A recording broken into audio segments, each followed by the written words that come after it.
गुरुर्ब्रह्मा गुरुर्विष्णु गुरुर्देवो महेश्वर गुरु साक्षात् परब्रह्म तस्मै श्री गुरुवे नमः। हाँ प्यारे मित्रों, भक्ति सभा आप लोगों की प्रति वर्ष यहाँ इसे घूमते रहती ना। हम 1 साल पहले या 2 साल पहले आए थे, तभी भी आप लोगों ने भक्ति सभा का आयोजन किया था। करते होंगे, करते रहते होंगे। आपने वो गजानंद बाबू, गजानंदी नाम है ना, और साथीदार उनका क्या नाम उनका? संतोष बाबू, संतोष बाबू, गजानंद बाबू, ये 2 लोगों ने विशेष आयोजक किया जैसा ना। ओके, तो गजानंद बाबू और संतोष बाबू इन्होंने भक्ति सभा का आयोजन किया। प्यारे मित्रों, बाना कोई भी हो, सद्गुरु परमात्मा किसी को भी बाना बनाते हैं, उसमें अपन सब लाभ ले लेना चाहिए। गजानंद बाबू वगैरह ये लोग मुझे बात किए थे, तो मैं भी हाँ बोला आ जाएंगे। संत और परमात्मा ऐसा तत्व है जो तुम्हारा अपना प्रेम देखते हैं। प्रेम से ही उनका संबंध रहता है, अदर और कुछ नहीं चाहिए होता उनको। प्यारे मित्रों, परम पूज्य बापू जी एक बगीचा लगा गए। तुम अपन सबके लिए जिस बगीचे का आनंद हम सब ले सकते हैं, ले रहे हैं, लेते रहेंगे।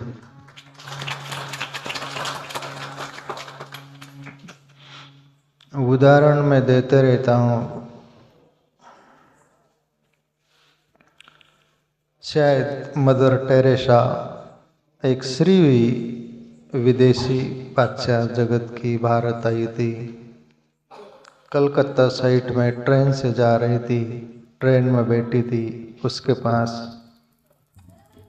ये गेंदे वगैरह ऐसा कुछ फूल थे थैली में। ट्रेन में से खिड़की में से, बोगी में से वो बैठकर ट्रेन की पटरियों पर वो ऐसा बाहर फूल के बीज फेंक रही थी। सब लोगों ने बोला, मदर टेरेसा ये क्या कर रहे हैं आप? बोले ये फूल के बीज है। बोले इससे क्या होगा, फूल तो अच्छा था हाथ में सब कुछ, और ये फूल के सब पंखुड़ियाँ सब फेंक रही, क्यों फेंक रही? मदर टेरेसा बोले कि ये इसलिए फेंक रही हूँ, मैं बारिश होगी और इसमें बीज है, वो बीज निकलेगा, अंकुरित होगा, और ये रेल पटरियों से इतने पेड़ हो जाएंगे और उसको इतने फूल आएंगे, फिर उस फूल की मकरंद दुनिया लेंगी, दुनिया खुशी लेंगी। ये तो एक फूल होगा, उसके हजारों बीज हो जाएंगे, हजारों पौधे हो जाएंगे और फूल बहुत हो जाएंगे। तो ग्रेट लोग, ग्रेट सेंटर्स जो मान लोग होते, उनकी मान सोच होती। प्यारे मित्रों, उसी में से अपने बापूजी, पाल वाले बापूजी, गुरुजी, उन्होंने बगीचा लगाया। बगीचा का माली थे एक तरह की वो, और उन्होंने उनका सानिध्य, उनका प्रेम, आत्मीयता, उनकी सुगंध, उनकी मकरंद, उनकी ईश्वरीय भक्ति का, आत्मशक्ति का जो प्रभाव था, हम साधकों पर अटैक हुआ और हम भी वो फूल के पौधा बने, बापूजी ने बनाया, आप लोगों को भी बनाया। बापू तो हमारे बीच से चले गए, शरीर के रूप में से चले गए, या शरीर राम कृष्ण का भी नहीं रहा। अनेक महापुरुष संत आए, उनका भी शरीर नहीं रहा, सबका अलविदा होता है। या जो भी जन्मता है, शरीर धारण करता, उसकी मृत्यु एक दिन सुनिश्चित होती है। तो बापूजी एक बगीचा इस अंदाज में लगाए, वो तो अकेले शरीर से चले गए, पर एक उनके साधक शिष्य रूप में, भक्त रूप में बहुत सारा ये फूल की तरह बीज बो गए, और आज वो फूल के पेड़ बनकर सुगंधित मकरंद दुनिया को भी दे रहे हैं, खुद भी आनंदित है, प्रसन्न है। बापूजी के पास हम थे, तब बापूजी बोला करते थे, भक्ति फेरी, भक्ति सभा, ये सब कंटिन्यू रखना। वो जब थे तभी भी शुरुआत की थी, बाद में भी उन्होंने ये प्रथा शुरू रखना, ये सभी कंटिन्यू रखना, ऐसा करके बोल गए। तो महापुरुष का जो भी संकल्प होता है, और एक शेर बोला करता हूँ ना मैं, शाहों की निगाहों में अजब तासीर होती है, निगाहें लुप्त से देखे खाक भी अक्सी होती है। जो संत महापुरुष होते, उनकी निगाहों में, उनके संकल्पों में वो बल होता है, जो ठान ले वो होकर रहता है, उसको प्रकृति भी बाध्य नहीं बनती। इसी अंदाज में से बापूजी थे, उनके अंदर भी ऐसा संकल्प शक्ति थी, तो उसके बदौलत अपन लाभ ले रहे। प्यारे मित्रों, बापूजी के पास मैं एन प्रकार चारुकेश्वर पाल मिलाकर 12 वर्ष रहा हूँ। आप बापूजी के प्यारे भक्त हैं, इसलिए भक्ति बेरी भक्ति सभा के माध्यम से आप लोग इकट्ठा हुए। तो आपको मैं ज्ञान की, ध्यान की बहुत बड़ी बड़ी बात वो थोड़ा साइड में रखकर, आपकी जो भावना है, श्रद्धा है, उसकी कदर करते हुए मैं आपको जो लगे पोषक वो मैं देना चाहूँ, बोलना चाहूँ, जिसके लिए आप इकट्ठा हुए। तो बापूजी के पास मैं 12 वर्ष रहा। मैं पहले से ही, प्रारंभ से ही, ये पाल की लड़की अपनी गीता है, और वो और भी कोई होंगे यहाँ पाल की लड़कियां, पर एक गीता को, मैं छोटी बच्ची थी, हम जब रहते थे, गोपाल चैतन्य महाराज जी और सुरपाल महाराज जी करके एक थे, मैं, हम तीन ही रहते थे बापू के पास। साधक छोटे बच्चे थे, इन्होंने देखा है बापूजी की ऐसी परिस्थिति थी। प्यारे मित्रों, वो जन्म जन्म के संत थे, और स्वयंभू जैसा अपने आप संत बने थे। वो किसको देखकर या किसका सुनकर या किसी के वो कॉपी जैसा नहीं किया उन्होंने। अंदरूनी स्कूल पढ़ते थे, तब से घर भी रहते थे, तो ईश्वरीय भक्ति का छंद था। पूजा पाठ करना, मूर्ति बनाना, ध्यान करना। ध्यान साधारण आदमी नहीं करता, जगत का बहुत शिखर का व्यक्ति ध्यान करता है, साधारण लोग नहीं। तो बापू 3-3 घंटे ध्यान करते थे, ऐसे संत थे। पाल में हम साधु बने, तब बापूजी की ऐसी व्यवस्था थी। हम तो सुरपाल महाराज जी, गोपाल चैतन्य महाराज जी और हम तीन ही थे। हम कोई भी बापू का वो सुख सुविधा देखकर साधु नहीं बने थे। एक वैराग्य के साथ, बापू का वैराग्य हमको छू गया था। वो एक शेर बोला करते ना, प्रेम की तो आसर ही होगी, शेर सुन लो, प्रेम की तो आसर ही होगी, प्रेम की आसर नहीं होगी तो तुम्हारे प्रेम की कसर होगी।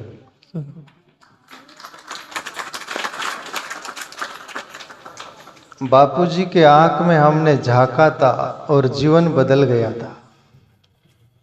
बापूजी का जीवन हमने देखा था और ईश्वर की याद आई थी। बापूजी को हमने सुना था और सत्य की भनक सुनाई दी थी।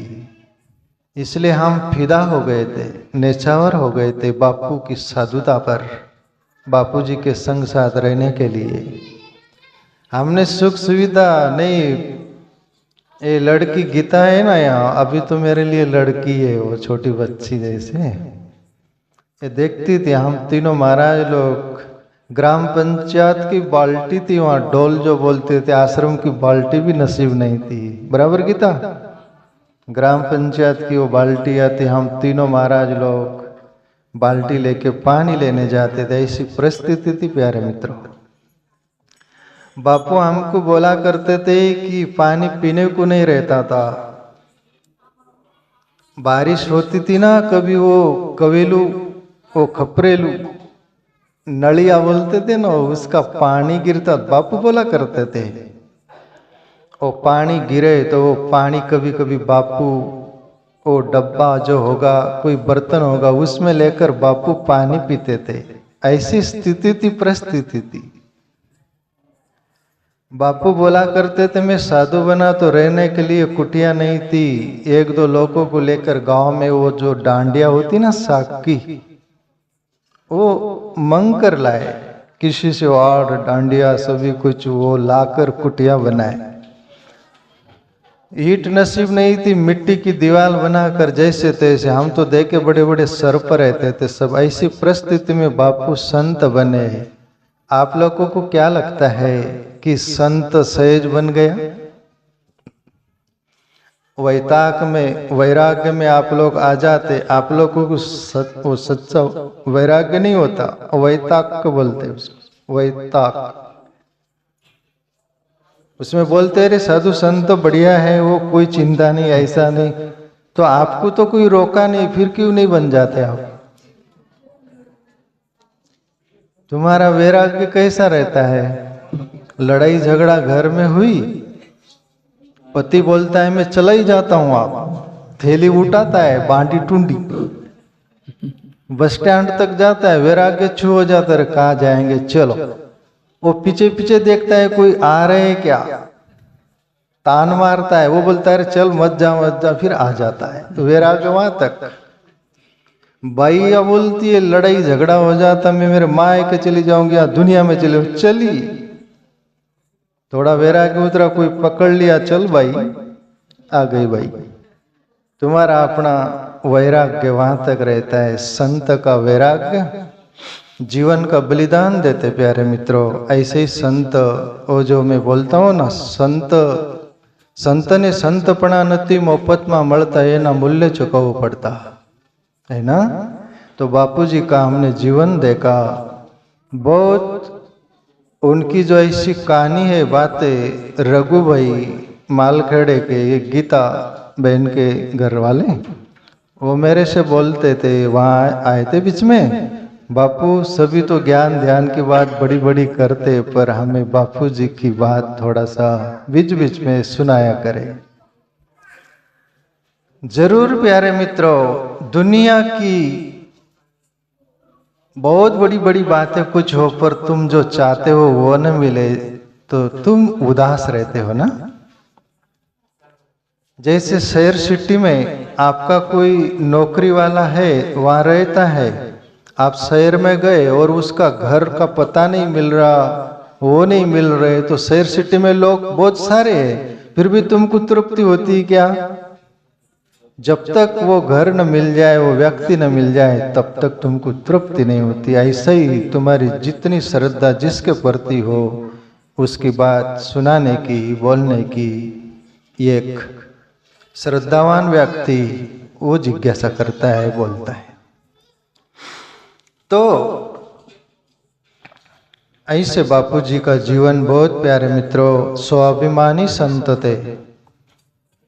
किसी के आगे हाथ फैलाने की प्रवृत्ति नहीं थी बापू जी को। मैं बापू जी के पास रहा तो बापू का एक बार उपर्ण, ये उपर्ण बोलते ना, मैं पहन रखा हूं, ये एक बार फट गया था।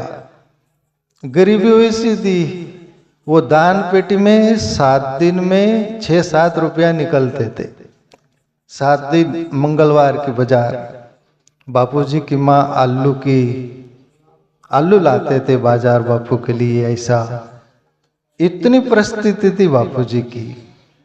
उपर्ण फट गया, गांव आ रहे थे हमारे, जो ये सुभाषवाड़ी गांव आ रहे थे, तो वो सीकर धोकर पहन के आए थे बापू पर। किसी को बोले नहीं कि 50 रुपया दे दो, उपर्ण ले आएंगे। ऐसे संत थे स्वाभिमानी। मांगू नहीं मर जाऊं अपने तन के काज, कबीर भी बोले, मेरे लिए, मेरे तन के लिए मांगू नहीं, मर जाऊंगा बोले। तो प्यारे मित्रों, बापू जैसे संत, वैरागी, सच्चे संत बहुत कम नसीब होते हैं हमको। बहुत साधु है, किसी को क्या चाहिए, किसी को क्या चाहिए, पर बापू का मैं संदेश देखा, बापू के निकट जीवन देखा। बापू आश्रम में भी जो साधक रहते थे उनको बोलते थे, तुम अपना माँ बाप छोड़े, घरदार छोड़े, सब कुछ छोड़े, मेरे पास आए, मैं तुम्हारे से सेवा करवाऊं, सब तुमको ऐसा रखूं। मैं मेरा स्वार्थ नहीं चाहता, तुम असली स्वार्थ अपने आत्मा को साध लो। परमात्मा के लिए आप साधु बने, उसको पालो, यही मेरे लिए खुशी है। तुम 6 घंटा साधना करो, ध्यान, तुम खाना खाओगे, तुम्हारी टाट भी आश्रम में जो लोग सेवा करने वाले वो धोएंगे, पर तुम आत्म कल्याण कर लो। ऐसे में के बापू थे।